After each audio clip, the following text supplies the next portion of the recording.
Hallelujah.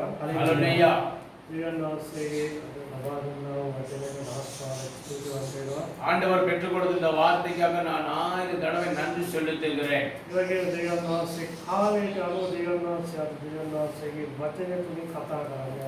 ஆண்டவர் மிகுந்த காலங்களை குறித்து இந்த நாட்களிலே இந்த வார்த்தையின் மூலமாக நமக்கு பேச போகிறார். எனவே நான் முதலாவது ஜெபிக்க விரும்புகிறேன். सर्वबलधारी दीप्याने समर्थिनी स्वामी वंशे के पावन करेगा स्वामी वंशे के बच्चे ने विदाली को नमस्ता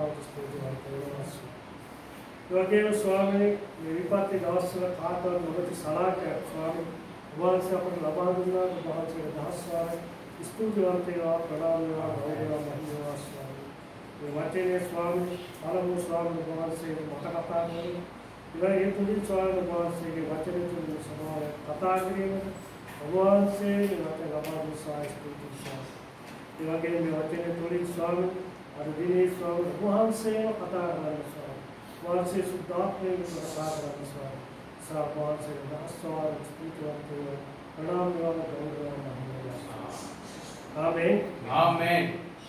தேவன் से लबादी ஆண்டவர் நாளிலே நமக்கு கொடுத்ததான ஒரு வார்த்தை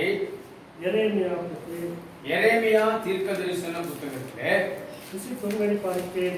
23வது அதிகாரத்திலே 20வது வசனம். எரேமியா தீர்க்கதரிசன புத்தகத்திலே 23வது அதிகாரத்திலே 20வது வசனம். கர்த்தர் தம்முடைய இருதயத்தின் நினைவுகளை நடப்பித்து நிறைவேற்றுமாறும் அவருடைய கோபம் தனியாது. கடைசி நாட்களில் அதை நன்றாய் உணர்வீர்கள். ஆமென் ஆமென். स्वामीवासे तमंगे सिते अभिप्रायन கர்த்தர் தம்முடைய இருதயத்தின் நினைவுகளை இஷ்டಗಳನ್ನು ತೋರು நடப்பித்து நிறைவேற்றும் அளவும் ಸಂಪೂರ್ಣಕರಣ ತೋರು அவர் நிறைவேற்றும் அளவு ಉನ್ನಾಸೆಗೆ ಉದಾಹಸ அவருடைய கோபம் ಮರಳೆನ್ನೆಯ தனியாது.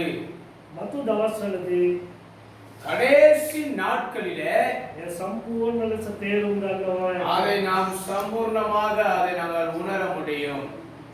දැනටවත් දෙවියන් වහන්සේගේ කෝපය අපිට තේරුම් ගන්න පුළුවන්. இப்பொழுதே தேவனுடைய கோபத்தை நாங்கள் விளங்கிக் கொள்ளக்கூடியதாக இருக்கிறது. මේ කාලය දැන් ආරම්භ වෙලායි තියෙන්නේ. அப்படியான ஒரு காலம் இப்பொழுது ஆரம்பிக்கப்பட்டிருக்கிறது.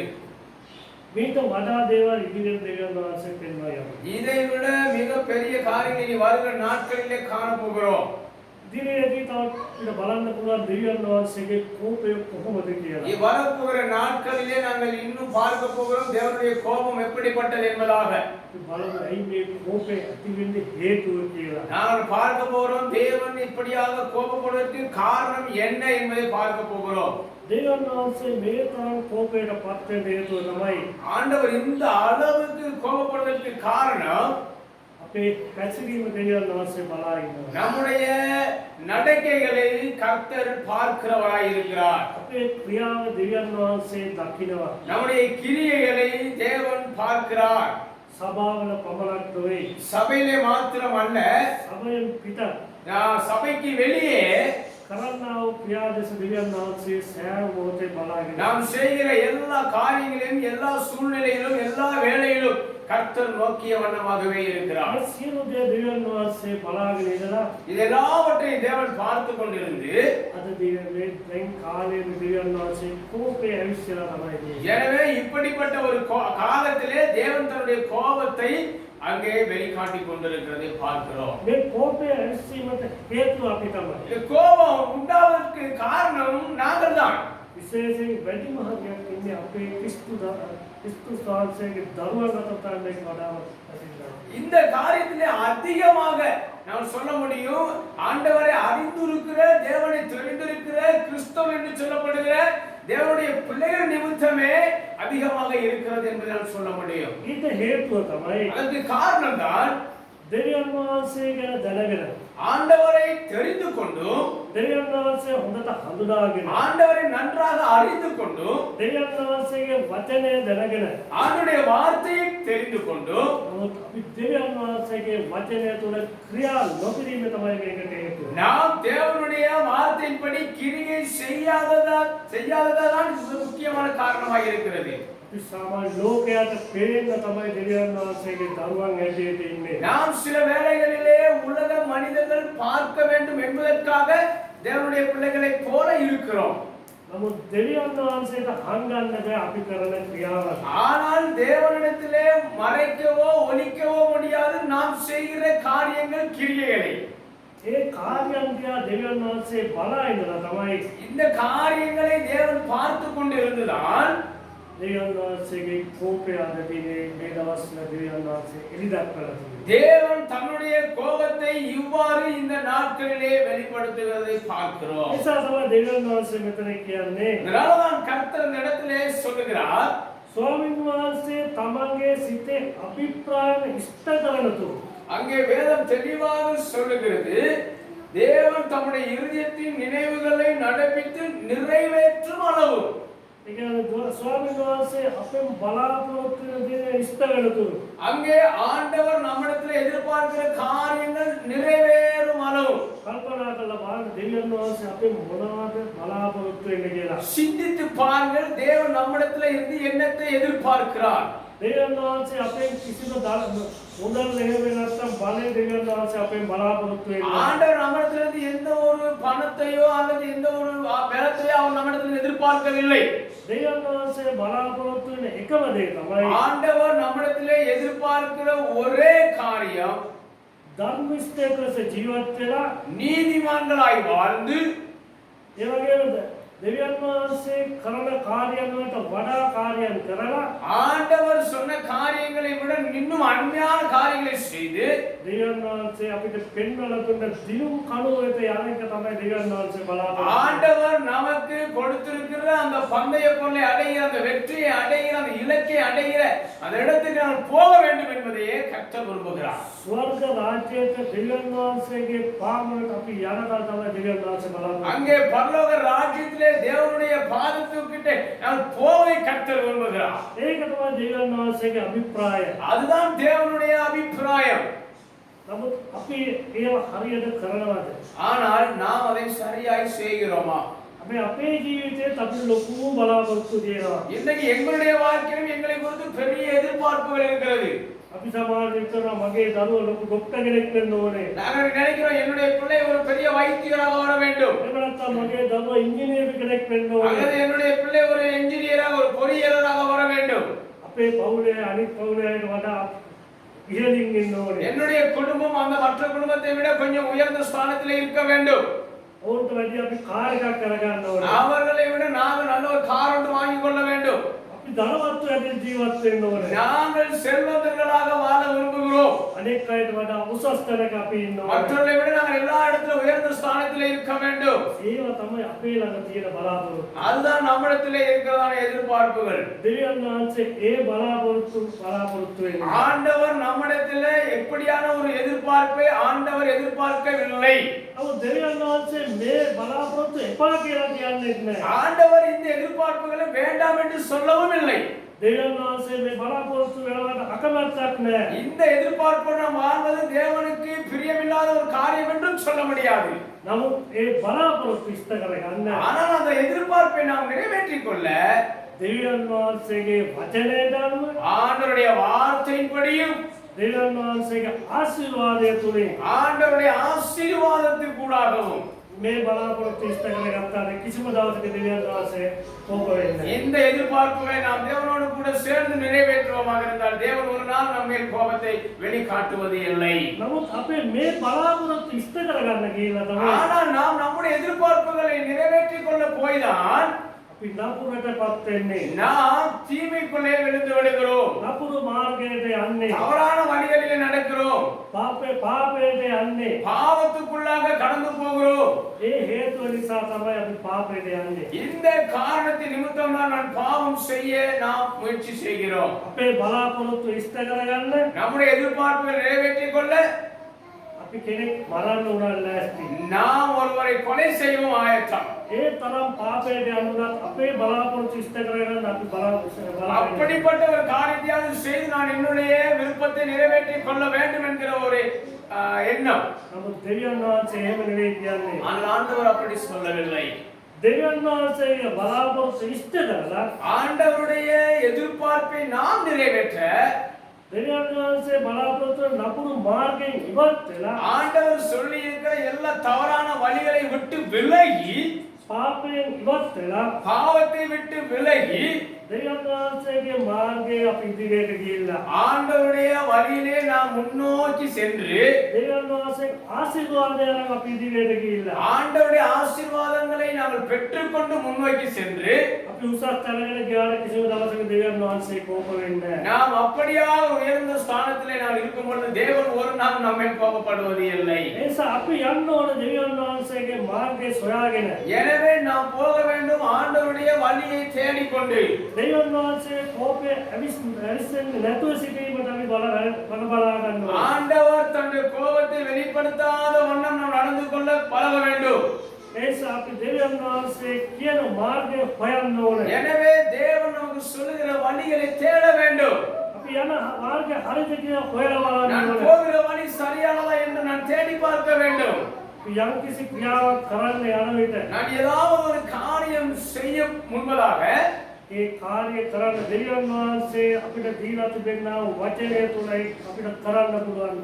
ஆண்டவர் அந்த சொல்லியிருக்கிற அந்த வார்த்தையின்படி இந்த காரியத்தை எனக்கு செய்ய முடியுமா කියලා හොයලා බලන්න ඕනේ. என்று சொல்லி நாம் தேடி பார்க்க ඒක வேண்டும். හොයලා බැලුවොත් තමයි அப்படி நாம் தேடி பார்த்தாலே ஒழிய ඒ මාර්ගය පිරිසුදු වෙන්නේ. அந்த வழியானது பரிசுத்தமாக்கப்படும். අපේ හදවත පිරිසුදු වෙන්න நம்முடைய ඕනේ. இருதயம் பரிசுத்தமாக்கப்படும். අපේ හදවතේ කිසිම වංචාවක් හොරකමක් තියෙන්නේ නැහැ. நம்முடைய இருதயத்திலே வஞ்சகங்களோ களவுத்தனங்களோ இருக்க முடியாது. ලෝකයට අපිට හොරකම් කරන්න පුළුවන්, වංචා කරන්න පුළුවන්. உலகத்தார்கள் களவெடுக்கலாம், பொய் சொல்லலாம், வஞ்சகம் பண்ணலாம். ඒක කවුරුත් දන්නේ කියලා අපි හිතන්නත් அது පුළුවන්. யாருக்கும் தெரியாது என்று நாம் நினைக்கலாம். ලෝකය නොදන්නවා ඉන්නත් පුළුවන්. அங்கே கோபத்தை வெளிக்காட்டாமலும் இருக்கலாம். නමුත් දෙවියන් වහන්සේට ඒවා අහන්න බෑ. ஆனால் தேவனிடத்திலே ஒரு நாள் இந்த காரியங்களை மறைக்கவே முடியாது. ஹல்லேலூயா, ஹல்லேலூயா. දෙවියන් වහන්සේට හංගන්න බැරි නිසා තමයි தேவனிடத்திலே நாங்கள் மறைக்க முடியாதபடியினாலதான் දෙවියන් වහන්සේගේ දරුවන් ඇටියට தேவனுடைய பிள்ளைகளைப் போல දෙවියන් වහන්සේත් අපිව ලැජ්ජාවට පත් නොකර ஆண்டவர் தம்மை இன்னும் நம்மை வெட்கத்திற்கு உட்படுத்தாதபடி සමාජයට අපි දඬුවම් කළ දෙවියන් වහන්සේ අපිට අවවාද කරනවා. சில வேளைகளில் நம்ம கர்த்தர் நமக்கு தண்டனைகள் மூலமாய் நமக்கு எச்சரிப்பை கொடுக்கலாம். සමාජයට දෙවියන් වහන්සේගේ වචනය තුලින් අපිට කතා කරලා අපිට කියලා මේ වැඩේ කරන්න එපා. தேவன் தம்முடைய வசனத்தை அனுப்பி வார்த்தைகளை அனுப்பி அதன் மூலமாக கர்த்தர் சில வேளைகளிலே இப்படியான காரியங்களை செய்ய வேண்டாம் என்று நமக்கு எச்சரிக்கலாம். සමාජ දේව සේවකයෙක් මගින් අපිට දෙවියන් වහන්සේ අපිට එකේ කාර්ය කරන්න එපා කියලා දෙනවා. சில வேளைகளிலே தேவனுடைய ஊழியர்களை அனுப்பி அவரை எச்சரிக்கலாம், இந்த காரியங்களை செய்ய வேண்டாம் என்பதாக. ඒ නිසා අපි තවත් මොනවද කරන්නේ? අපි නපුරේ ඉවත් වෙන්න දෙවියන් වහන්සේ පමණයි ඒක දන්නේ. අනිත් අය දන්නේ නැති නිසා අපි තවත් පාපේ කරනවා. எனவே நாம் இந்த ஆண்டுடைய எச்சரிப்பை கேட்டு நாம் மனம் திரும்புகிறோமா இல்லை என்பது தேவனுக்கு மாத்திரமே தெரிகிறது. எனவேதான் நாம் இன்னும் அந்த தவறான வழிகளிலே தொடர்ந்து நடந்து கொண்டிருக்கிறோம். පසුතැවිලි වෙන්නේ நாங்கள் மனம் திரும்புவது இல்லை. පසුතැවිලි වීමෙන් අපේ හදවතේ කිසිම ඉඩක් නැහැ. மனம் திரும்புவதற்காக நம்முடைய இருதயத்திலே எந்த ஒரு இடமும் நாம் கொடுப்பதில்லை. අපි ඒක හිතන්නේවත් නැහැ. நாம் அதை குறித்து நினைப்பதும் இல்லை.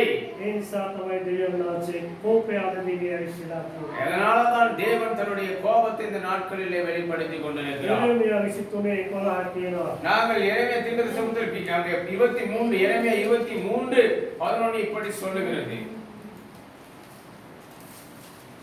தீர்க்கதரிசியும் ஆசாரியனும் மாயக்காரராய் இருக்கிறார்கள். என் ஆலயத்திலும் அவனுடைய பொல்லாப்பை கண்டேன் என்று கர்த்தர் சொல்கிறார். ஆமென். ஆமென். தேவன் வாசே வதர කියනවා. ஆண்டவர் இந்த இடத்துல ஒரு காரியத்தை சொல்லுகிறதை பார்க்கிறோம். மக்னிசால் பிரபோதவரයා සහ පූජකයා அங்கே ஆண்டவர் சொல்கிறார், தீர்க்கதரிசிகளும் ஆசாரியனும் දූෂ්‍යවී සිටි. அவர்கள் மாயக்காரராய் இருக்கிறார்கள். එසේය මාගේ ගෘහේ පවා அவர்களுடைய ஆலயத்திலும் ඔවුන්ගේ නපුරුකම මට සම්භවීය ස්වාමීන් වහන්සේ කියන அவருடைய பொல்லாப்புகளை நான் கண்டேன் என்று கர்த்தர் சொல்லுகிறார். දෙවියන් වහන්සේගේ දරුවන් හදන්න ඕන තරම් தேவனுடைய பிள்ளைகளை சரி செய்ய வேண்டிய இடங்களிலே දෙවියන් වහන්සේගේ මාර්ගය පෙන්වන්න ඕන තරම් அங்கே ஆண்டவருடைய சரியான வழியை காண்பித்து கொடுக்கிற அந்த இடம் දූෂණය වෙලා තියෙනවා. அந்த இடம் எப்படி இருக்கிறதா? அந்த இடம் இன்றைக்கு மாயக்காரர்களால் நிரம்பி இருக்கிறதா? ඒ වගේම ඒ ස්ථානය නපුරු මාර්ගයට හැරිලා තියෙනවා. அந்த இடம் அங்கே பிழையான தவறான வழிக்கு திரும்பி இருக்கிறதை பார்க்கிறோம். පෙන්වන්නා වූ මාර්ගයේ නපුරු මාර්ගයක් බව දෙවියන් වහන්සේ දැකලා තියෙනවා. அவர்கள் காண்பிக்கிறதான அந்த வழி மிகவும் மோசமான வழி என்பதை தேவனே அறிந்திருக்கிறார். දෙවියන් වහන්සේගේ මාර්ගයේ පෙන්වන දේව සේවකයා පවා දූෂ්‍ය වෙලා ඉන්නවා. தேவனுடைய வழிகளை போதிக்க வேண்டியவர்கள், காண்பிக்க வேண்டியவர்கள், சரியாய் நடத்த வேண்டிய தேவனுடைய ஊழியக்காரர்களே இன்றைக்கு மாயக்காரர்களாய் மாறி இருக்கிறார்கள். සභාව තුලත් මේ නපුරු ක්‍රියා දෙවියන් වහන්සේ දකිනවා. இந்த ஆண்டவர் சொல்கிறார், இன்றைய நாட்களே சபைகளுக்குள்ளே இந்த மாயமான காரியங்களை கர்த்தர் காண்கிறவராய் இருக்கிறார். එමණිසා මනුෂ්‍යයා තවත් දූෂ්‍ය වෙලා ඉන්නවා. எனவே மனிதர்கள் இன்னும் பொல்லாப்பு செய்கிறவர்களாக இருக்கிறதை பார்க்கிறார். දෙවියන් වහන්සේගේ දරුවොත් ඒ නිසා දූෂ්‍ය වෙලා ඉන්නවා. தேவனுடைய பிள்ளைகளும் அதனால் இன்றைக்கு பொல்லாப்பு செய்கிறவர்களாக இருக்கிறார்கள். දෙවියන් වහන්සේගේ ළමයෝ ඒ නපුරු මාර්ගයේ යනවා. தேவனுடைய பிள்ளைகளும் இன்றைக்கு அந்த தவறான வழியிலே போகிறதை கர்த்தர் பார்க்கிறார். උදාහරණයක් අපි දකිනවා එක එක සභාවල වෙන සිද්ධි. நாங்கள் உதாரணத்துக்கு நாங்கள் பார்க்க முடியும் ஒவ்வொரு சபைகளிலும் நடக்கிற காரியங்களை. ඒවා දිහා බලනකොට දෙවියන් වහන්සේ මේ කියන කාර්ය හරියටම හරි. அப்படியே நாங்கள் பார்க்கிற பொழுது தேவன் சொல்லுகிற இந்த வார்த்தை இந்த நாட்களுக்கு சரியாக இருக்கிறது. දෙවියන් වහන්සේගේ වචනය තුළින් දකින්න දේ හරියටම හරි. தேவன் இந்த வார்த்தை மூலமாய் காண்கிற காரியம் சரியாக இருக்கிறது. ඒ නිසා අපි මේවා දිහා බලන්න ඕනේ. எனவே நாங்கள் இதை குறித்து பார்க்க வேண்டும். මේ කරන කාර්ය හරිද කියලා හොයලා බලන්න ඕනේ. நாங்கள் செய்கிற இந்த காரியம் சரியா என்று நாம் பார்க்க வேண்டும். අපි පළමුවෙන් අපේ හිත පාලනය කරගන්න. முதலாவது நாம் நம்முடைய இருதயத்தை நாம் ஆயத்தப்படுத்த பழக வேண்டும். අපේ හදවත පරිසුද්ධ කරගන්න. நம்முடைய இருதயத்தை நாம் பரிசுத்தப்படுத்த பழக வேண்டும். අපේ හදවත අපි පරිසුද්ධ කරගත්තොත් நம்முடைய இருதயத்தை நாம் பரிசுத்தமாக்கி கொண்டோமானால் අනෙක් අයට අපිට උත්තර දෙන්න පුළුවන්. மற்ற காரியங்களுக்கு நாம் பதில் கொடுக்க முடியும். අපි යන මාර්ගය හරි කියලා අපේ හදවතට එකඟ වෙන්න ඕනේ. நான் போகிற வழி, நான் போகிற பயணம் சரியானது என்பது என்னுடைய இருதயத்துக்கு சரியாய் தெரிய வேண்டும்.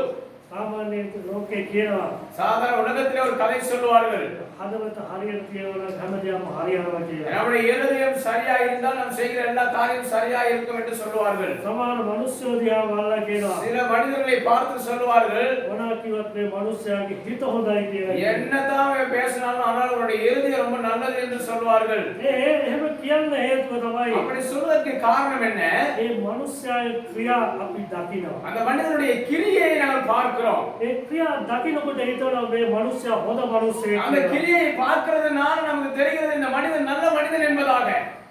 ඒ වගේ තමයි සමාජයට ඒ නපුරු කාර්යයක් කරන මිනිස්සෙක් මරුණාම அதே போலதான் தவறான பிழையான காரியம் செய்கிற மனுஷன் மறைத்து விட்டால் ඒ වගේ හොඳ මිනිස්සෙක් නෑ. அப்பொழுது சொல்வார்கள், ஐயோ இவனை போல ஒரு நல்ல மனிதன் இல்லை என்று ඒ சொல்வார்கள். මරුණ මිනිස්සයා වර්ණනා කරනවා.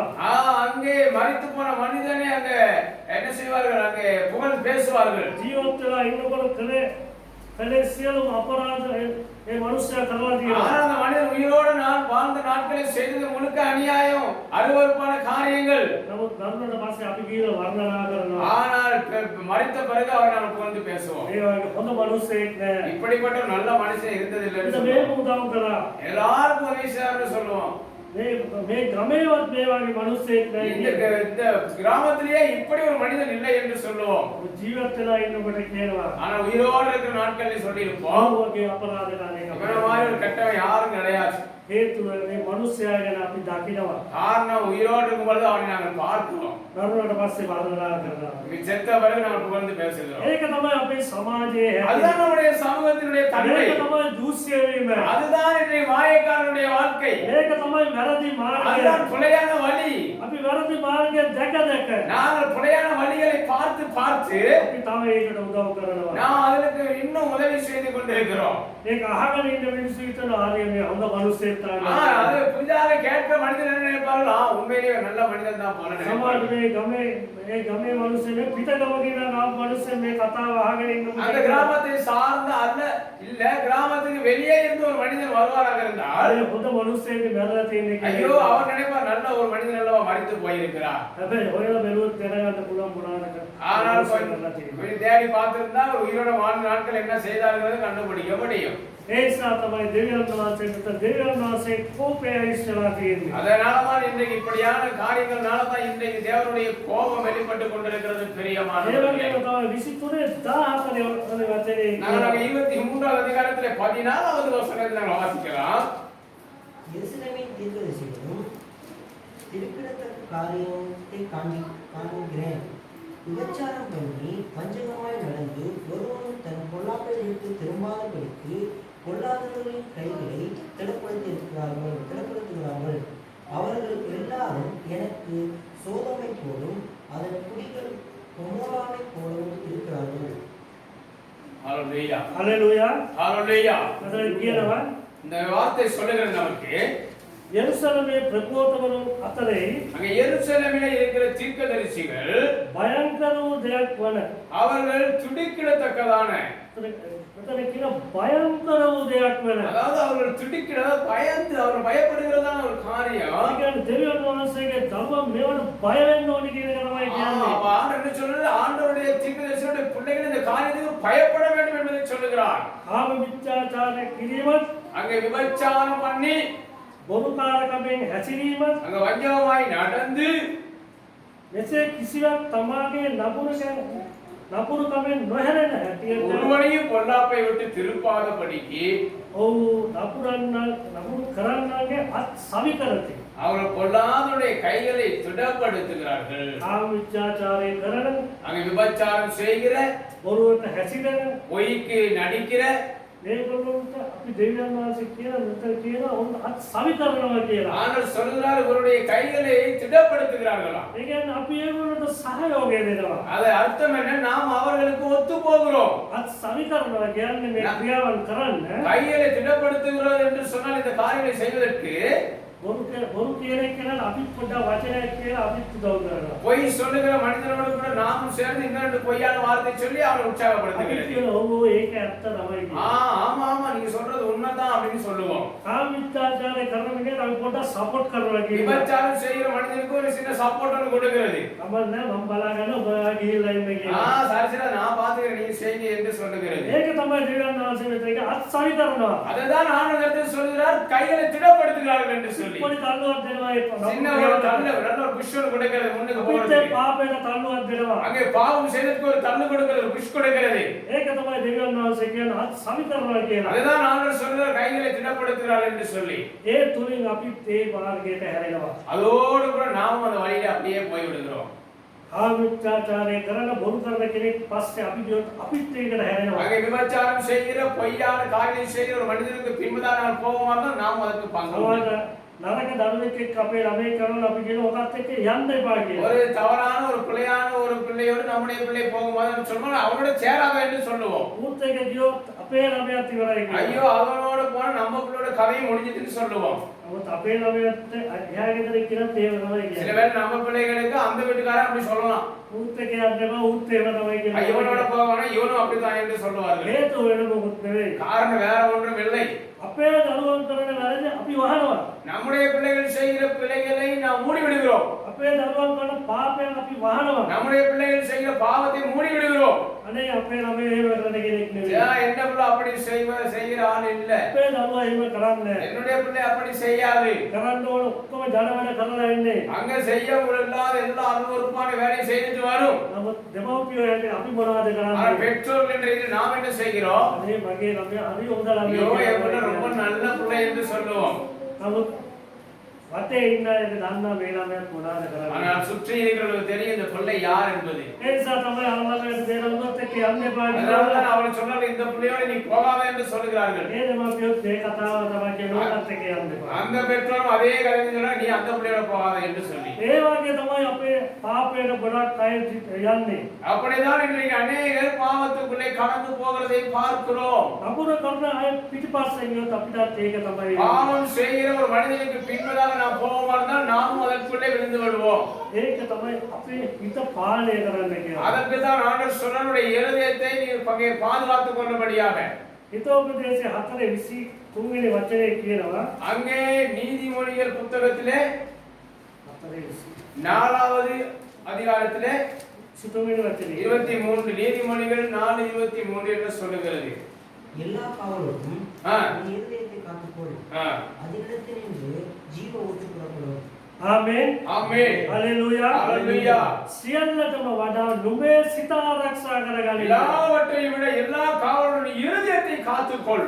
මක්නිසාද එයින් ජීවනය නික්මන්නේ. காரணம் என்ன? அந்த இடத்துல இருந்து தான் ஐயா ஜீவ ஊற்று புறப்படுகிறது. මේ වචනේ තුලින් තමයි ජීවනය එන්නේ මරණය එන්නේ. நம்முடைய வாயிலிருந்து புறப்படுகிற வார்த்தையினால தான் ஜீவ ஊற்று மரண ஊற்று ரெண்டும் வருகிறது.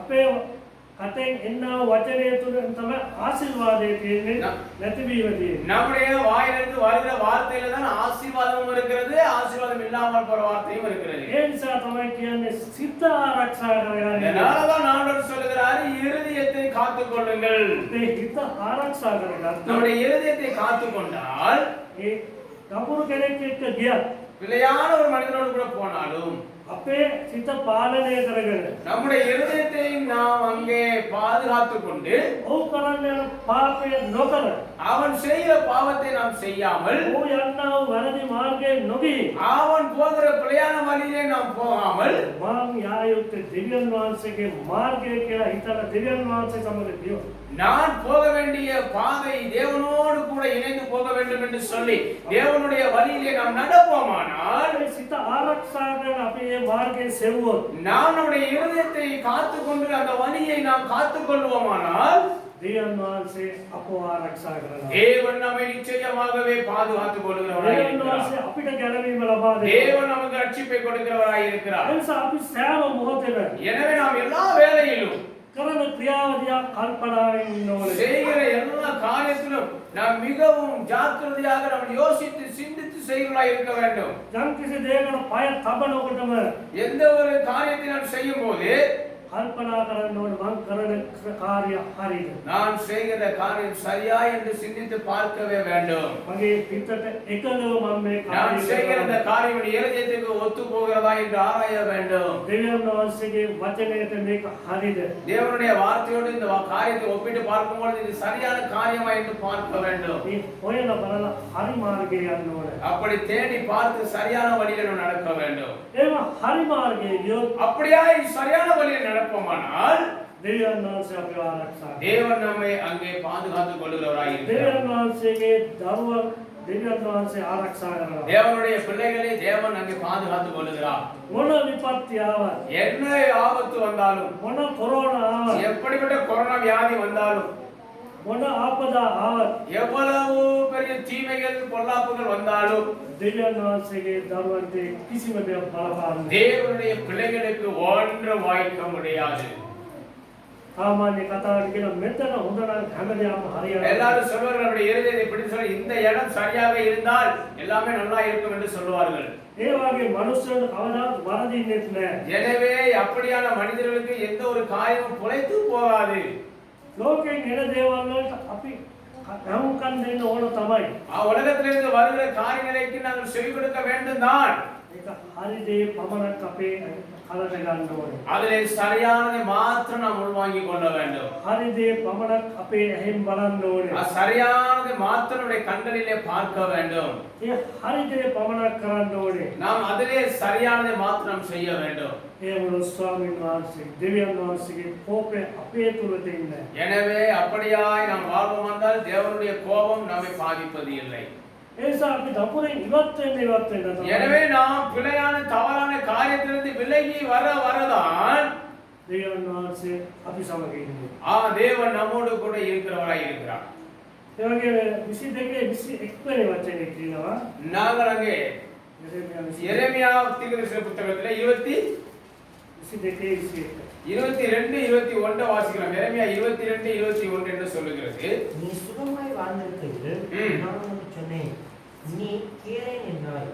உன் சிறுவயது முதல் நீ என் சத்தத்தை கேளாமல் போவதே உன் வழக்கம்.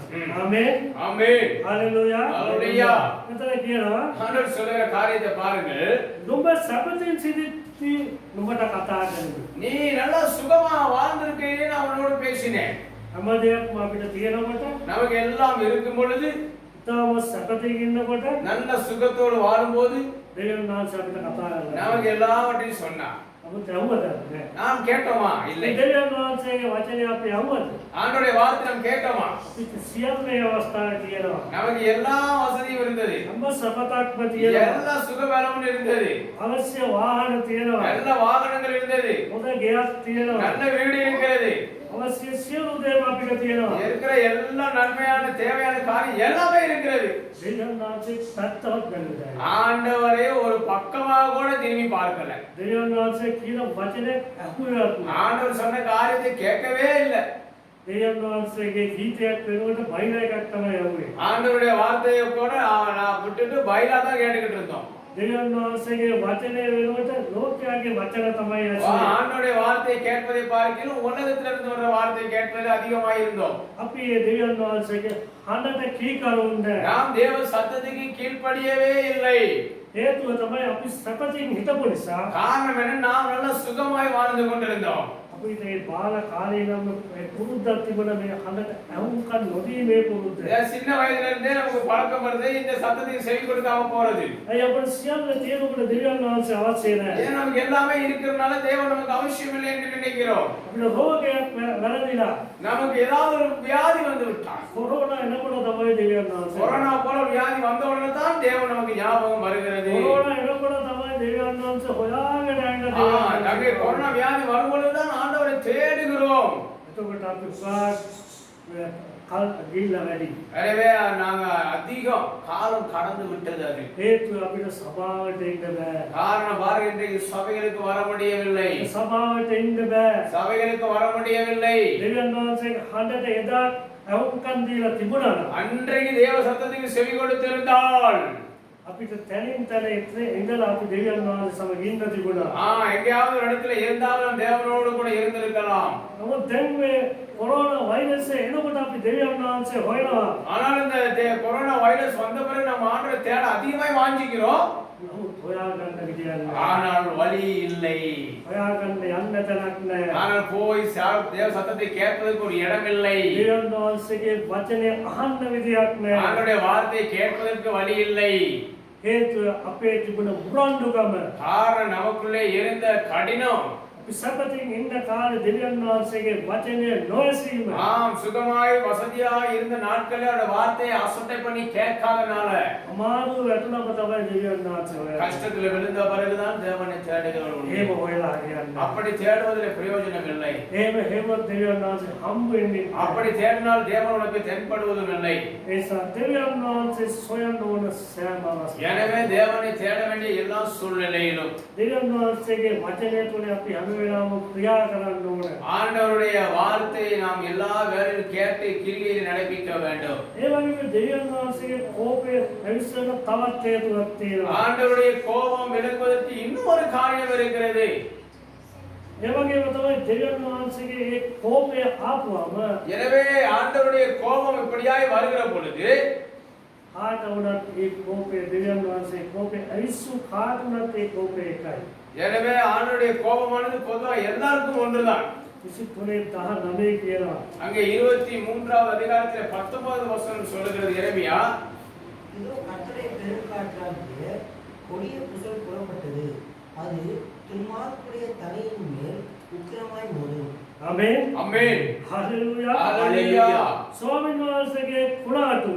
ஆண்டவருடைய பெரிய காற்று, එනම් උන්වහන්සේගේ කෝපය அவருடைய கோபம், அதாவது அவருடைய கோபம் කැරකවන කුණාටුවක් නික්මගේ அங்கே சுற்றி அடிக்கிற ஒரு சூறாவளியை போல ஒரு பெரிய காற்றை போல வருகிறது. මෙතන බලන්නේ කාගේ හිස උඩටද වැටෙන්නේ කියලා. நல்லா கவனமா பாருங்கள், இது யாருடைய தலையிலே படுகிறது? ඒ දුෂ්ටයන්ගේ හිස පිට කඩා அது වැටෙනවා. துன்மார்க்கருடைய தலையின் மேல் உக்கிரமாய் மோதும் என்று දෙවියන් වහන්සේ නොසෙව්වා වූ ஆண்டவரை தேடாத, අධර්මිෂ්ඨ මාර්ගයේ ගියා වූ அங்கே அக்கிரமமான வழியிலே நடந்த, නපුරු ක්‍රියා කළා වූ அங்கே தவறான அருவருப்பான காரியங்களை செய்து கொண்டிருந்த, පාපයට වැටී සිටියා වූ பாவத்திலே விழுந்திருந்த ඔවුන්ගේ හිස මතට இப்படிப்பட்டவருடைய தலையிலே இது மோதும் என்று வேதம் சொல்லுகிறது. දෙවියන් වහන්සේගේ වචනේ කියනවා. தேவனுடைய வார்த்தை சொல்லுகிறது. ඒ பிரியமானவர்களே, කුණාටු වෙන්නේ ඒගොල්ලන්ට කියලා. இப்படிப்பட்ட புயல், இப்படிப்பட்ட சூறாவளி, இப்படிப்பட்ட பெருங்காற்று அவர்களுக்காக வருகிறது.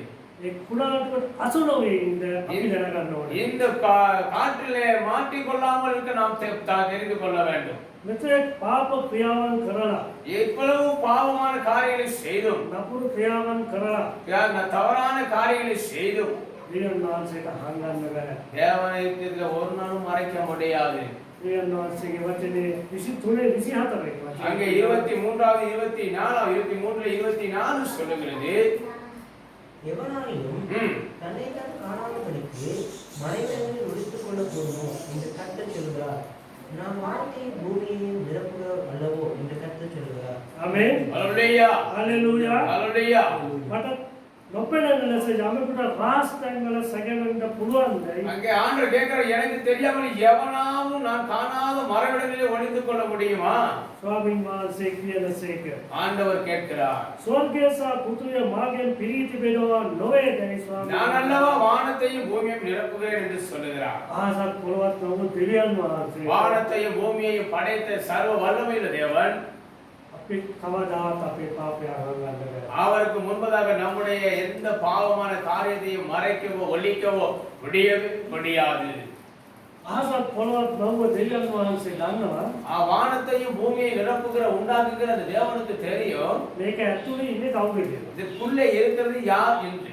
මේ ඇතුලේ ඉන්න මිනිස්සු ධර්මිෂ්ඨෝද අධර්මිෂ්ඨෝද කියලා දන්නවා. உள்ளே நீதிமானா துன்மார்க்கனா இருக்கிறான் என்று அவருக்கு தெரியும். දෙවියන් වහන්සේ සෑම මොහොතේම අපි දෙස බලනවා. தேவன் எல்லா சூழ்நிலையிலும் நம்மை பார்க்கிறவராய் இருக்கிறார். CCTV කැමරාව සමාන අවුවේ හොයන්න පුළුවන්. CCTV என்று சொல்லப்படுற அந்த கேமரால கூட சில வேளை மாட்டாம போயிடலாம். දෙවියන් වහන්සේගේ කැමරාවට හැමදේම ஆனால் தேவன் வைத்திருக்கிற அந்த கேமராவுல எல்லா காரியமும் தெளிவா மாட்டிடும். ඒ නිසා දෙවියන් වහන්සේට හංගන්න බෑ. எனவே தேவனுக்கு எதையும் ஒழிக்கவோ மறைக்கவோ முடியாது. මෙපමණ කියලා දෙවියන් වහන්සේගේ ඒ දෙවියන් වහන්සේ දෙසට පසුතැවිලි දෙවියන් වහන්සේ දෙසට නොහැරෙමු.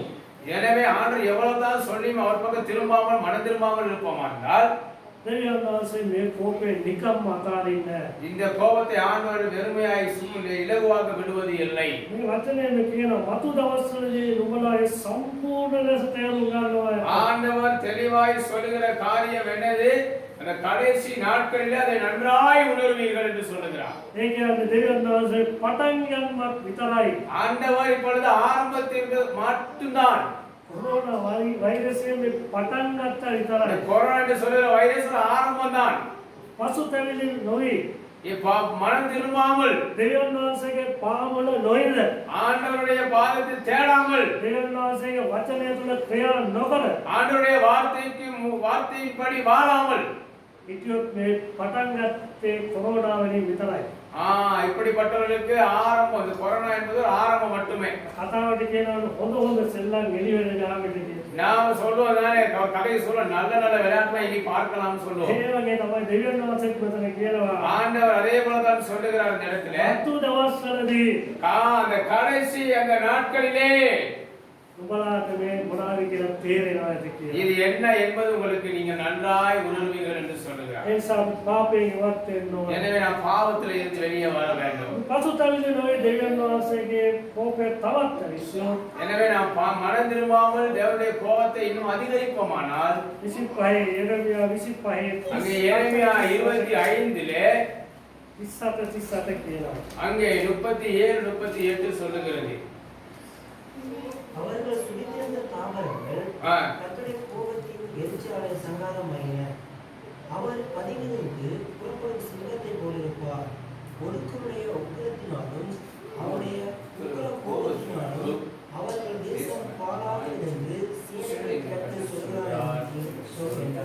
ආමේන්. ஆமென். දෙවියන් වහන්සේ මෙතන කියනවා ஆண்டவர் இந்த இடத்துல சொல்லுகிற காரியத்தை பாருங்கள். මෙපමණ කියලා පසුතැවිලි වෙන්නේ නැත්තම් அங்கே ஆண்டவர் சொல்லுகிறார், அங்கே சரியான இடத்துல காத்திருந்து மனம் திரும்பாவிட்டால் කියනවා පොඩි දරුවෙකුට කිව්වා වගේ දෙවියන් වහන්සේ කියලා දෙන අපිට நாம சொல்லுவோம் தானே, சின்ன பிள்ளைக்கு சொன்ன மாதிரி சொன்னேன்ட்டு, அதே போல ஆண்டவர் நமக்கு சொல்லுகிறார். ඒ වගේ දෙවියන් වහන්සේ අපිට දැන් කියනවා அதே போல கர்த்தர் நமக்கு சொல்லுகிறார். මෙපමණ කියලා දීලා இவ்வளவு சொல்லியும் පසුතැවිලි කියලා மனம் திரும்பும் என்று சொல்லியும் පසුතැවිලි නොවුණු மனம் திரும்பாவிட்டால் ස්වාමීන් වහන්සේගේ බලවත් කෝපය නිසා සමාදාන පිට්ටනි නිස්සද්ද කරනු ලබයි. அங்கே தேவனுடைய பெரிய உக்கிரக கோபத்தினாலே நாம் அங்கே மடிந்து போகிறவர்களாய் இருக்கிறோம். ඒ කියන්නේ මේ ලෝකයේ තුල තිබෙනා රටවල් අතරේ කිසිම සමාදානයක් නැති තත්ත්වයක දෙවියන් වහන්සේ පත් කරනවා. எனவே இந்த உலகத்தில் இருக்கிற நாடுகளுக்குள்ள எந்த நாட்டிலும் சமாதானத்தை கர்த்தர் கொடுப்பது இல்லை. අපි අතරේ සමාදානයක් දෙවියන් වහන්සේ නැති කරනවා. நம்மிடத்தில் இருக்கிற சமாதானத்தை கர்த்தர் எடுத்து போடுவார். සභාවක් තුල තිබෙනා සමාදානය නැති சில කරනවා. சபைகளுக்குள்ளே இருக்கிற சமாதானத்தை கர்த்தர் எடுத்து போடுகிறவராய் இருக்கிறார். ඒ සියලු දේ අවුල්දාරය බවට දෙවියන් වහන්සේ පත් தேவன் කරනවා. எல்லாவற்றையும் ஒரு குழப்பத்துக்குள்ளே கொண்டு வருகிறவராய் இருக்கிறார். උන්වහන්සේ සිංහයාවෙන් තමන් නිවාසය අත්තර ගියසේක. அவர் அங்கே தன்னுடைய கோபத்தின் எரிச்சலாலே அவர்களை எல்லாம் சங்கரமாக்குகிறார். සමහර වහන්සේ සමාජ විතරේ අනුරාගේ කෝපේ වැඩි වුණා ගෙදර අතර දාලා යනවා. பாருங்க, வீட்டுல சண்டை பிடித்து கடைசில வெறுத்து போகும் பொழுது வீட்டை வேணாம்னு வீட்டை விட்டு வெளியே போயிடுறாங்க. සාමාන්‍ය ජීවිතේ ඒ වගේ දේවල් අපි කරනවා. சாதாரண வாழ்க்கையில இன்னைக்கு நம்ம அப்படி செய்கிறோம். ගෙදර ඉන්නවට වැඩි හොඳ එළියේ ඉන්නේ කියලා. வீட்டுக்குள்ள இருக்கிறத விட ஐயோ சாமி வெளியே போயிருக்கிறது நல்லவன்னு நினைக்கிறோம். ඒක අපිට හිතට හොඳයි කියලා අපි යනවා. அது நமக்கு நம்ம இருக்கு ரொம்ப நல்லதுதான் போயிடுறோம் வெளியில. ඒ වගේ තමයි දෙවියන් වහන්සේ කියනවා. அதே போலதான் ஆண்டவர் இந்த இடத்துல சொல்லுகிறார், දෙවියන් වහන්සේ අපි අතහැරලා ගියේ. தேவன் நம்மை விட்டு அவர் போய்விடுவார். දෙවියන් වහන්සේ අපේ හදවත තුල නොසිතයයි. ஆண்டவர் நம்முடைய இருதயத்தில் இல்லாமல் போய்விடுவார். දෙවියන් වහන්සේ අපේ හදවතින් ඉවත් වෙලා ගියා කියන්නේ. ஆண்டவர் நம்முடைய இருதயத்தை விட்டு போயிட்டார் என்று சொல்லுவது ඒ මලගම එතන තමයි. அந்த இடத்துல தான் நமக்கு மரணமே ஆரம்பம். ඒ නිසා අපි දෙවියන් වහන්සේ මෙතන කියනවා ஆண்டவர் அந்த இடத்துல நமக்கு சொல்லுகிறார், දෙවියන් වහන්සේ අපි අපෙන් ඉවත් වෙලා යනවා කියන එක තමයි කියන්නේ. தேவன் நம்மை விட்டு போய்விடுவார் என்று தான் சொல்லுகிறார். මක්නිසාද පීඩා කරන කඩුව නිසා උන්වහන්සේගේ බලවත් උදාස නිසා උන්ගේ දේශය පාලනය කරනවා. எனவே ஆண்டவர் சொல்றார், உக்கிரகத்தினாலும் அவருடைய உக்கிர கோபத்தினாலும் அவருடைய தேசம் பாழாயிற்று என்று சேனைகளின் கர்த்தர் சொல்லுகிறார். දේශේ කඩුවේ මරීම් සිදු වෙලා ඒ දේශය පාලනයට පත් කරනවා කියලා දෙවියන් தேவன் වහන්සේ சொல்லுகிறார், தேசத்தை பட்டயத்தினாலே அழித்து தேசத்தை பாழாக்கி விடுவேன் என்று சொல்லுகிறதை பார்க்கிறோம். ඒ නිසා දෙවියන් වහන්සේ කියන විදියට අපි පසුතැවිලි වෙන්නේ. எனவே ஆண்டவர் சொல்லுகிற இந்த வார்த்தையின்படி நாம் மனம் திரும்ப வேண்டும். ඒ පසුතැවිලි වෙලා දෙවියන් වහන්සේගේ මාර්ගයේ ගියොත් நாம் மனம் திரும்பி தேவனுடைய வழியிலே நடப்போமானால், දෙවියන් වහන්සේ සොයාගෙන අපි ගියොත් தேவனை நாம் தேடி போவோமானால், එරෙහිය අපේ 24 6 වෙනි වචනේ அங்கே කියනවා 24வது அதிகாரத்திலே 26வது வசனம் சொல்லுகிறது. எரேமியா 24 26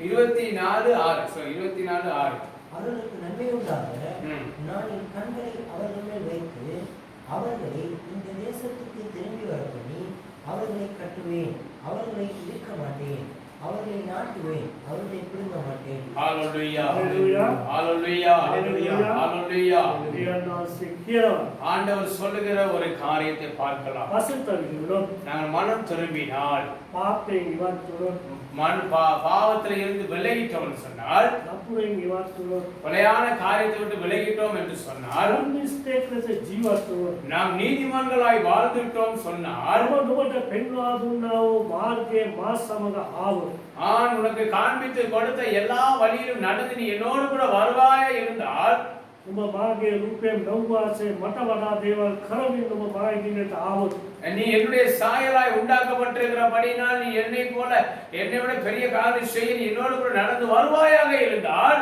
යහපත පිණිස මාගේ ඇස් ඔවුන් කෙරේ යොමු කොට அவர்களுக்கு நன்மை உண்டாக என் கண்கள் அவர்கள் மேல் நோக்கமாயிருக்கும். දෙවියන් වහන්සේගේ ඇස් අපේ දිහාට යොමු කරා ஆண்டவருடைய கண்களை நம்ம மேல் வைத்து விட்டார் என்று சொன்னால், දෙවියන් වහන්සේගේ ආශිර්වාද දෙවියන් වහන්සේ இல்லன்னு அவசியம் இல்லை. தேவனிடத்திலே ஆண்டவரே என்னை ஆசீர்வதியும் என்று நாம் ஆண்டவரிடத்தில் கேட்க வேண்டிய அவசியமே இல்லை. අනෙක් අය වඩා උසස්වට ඉන්න ඕන කියලා අපි හිතන්න ඕනේ. மற்றவர்களை விட நான் இன்னும் நல்ல நிலையில் இருக்க வேண்டும் என்று நான் நினைக்க வேண்டிய அவசியமே இல்லை.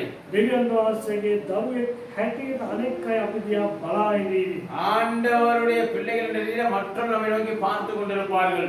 ඒ නිසා දෙවියන් වහන්සේට කියනවා ஆண்டவர் இந்த இடத்தில் சொல்லுகிறார், ඔව් මේ දේශයට නැවත පමුණුවන්නේ. நான் மீண்டும் இந்த இடத்துக்கு அவர்களை திரும்பி வர பண்ணுவேன். ඔව් කඩා නොදමා அவர்களை நான் இடிப்பது இல்லை, උදුරා නොදමා හිටවන්නේ. அவர்களை நான் கட்டுவேன், அவர்களை பிடுங்குவதில்லை, அவர்களை நாட்டுவேன் என்று මා சொல்லுகிறார். ස්වාමීන් වහන්සේ මා දැනගන්නා පිණිස எனவே நானே ஆண்டவருடைய அறியறதுக்காக ඔවුන්ට සිතක් දෙන්නේ. அவர்களுக்கு நல்ல இருதயத்தை கொடுப்பேன். දෙවියන් වහන්සේ අපට හොඳ හිතක් ලබා දෙනවා. ஆண்டவர் நமக்கு நல்ல இருதயத்தை கொடுத்திருக்கிறார். දෙවියන් වහන්සේ ලබා දෙන්නා වූ අපේ හිත ஆண்டவர் நமக்கு கொடுத்திருக்கிற அந்த இருதயமானது ඒ දෙවියන් වහන්සේ ඇවිල්ලා අපේ හදවත තුළට සිටිනවා. அவர் அந்த இருதயத்துக்குள்ளே வாசம் பண்ணும்படியா දෙවියන් වහන්සේ අපේ හදවත තුළ සිටියා කියන්නේ ஆண்டவர் நம்முடைய இருதயத்துக்குள்ளே இருக்கிறார் என்று சொன்னால் මේ ලෝකේ කාටවත් බය වෙන්නේ நான் இந்த உலகத்துல எந்த காரியத்திலும் நான் பயப்பட வேண்டிய அவசியம் இல்லை. කොරෝනා නෙවෙයි මීට වඩා ලොකු වසංගතයක් ආවත් අපි බය වෙන්න අවශ්‍ය கொரோனா இல்லை, இதை விட பெரிய கொள்நோய் வந்தாலும் நாம் பயப்பட வேண்டிய அவசியம் இல்லை. විපත්ති දවසේදී දෙවියන් වහන්සේ කියනවා දෙවියන් වහන්සේ කතා කරන්න කියලා. எனவே ஆண்டவர் சொல்ற ஆபத்து காலத்துல சொல்ற நீ என்னை நோக்கி கூப்பிடு. විපත්ති දවසේ දෙවියන් වහන්සේට කතා කරලා நாம் ஆபத்து காலத்துல கர்த்தரை நோக்கி கூப்பிட்டு දෙවියන් වහන්සේ සමග සිටියොත් ஆண்டவரோடு கூட நாம் இருப்போமானால் දෙවියන් වහන්සේගේ ආශිර්වාදය தேவனுடைய ஆசீர்வாதம் දෙවියන් වහන්සේ අපට ஆண்டவர் தான் நிச்சயமாகவே நமக்கு பெற்றுக் கொடுக்கிறவராய் இருக்கிறார். පසු පැමිණීම තුළ நாம் மனம் திரும்புவதன் மூலமாக දෙවියන් වහන්සේ අපට ආශිර්වාද தேவன் நமக்கு ஆசீர்வாதத்தை கொடுக்கிறவராய் இருக்கிறார். ආමේන්. ஆமென். ஹalleluya. ஹalleluya.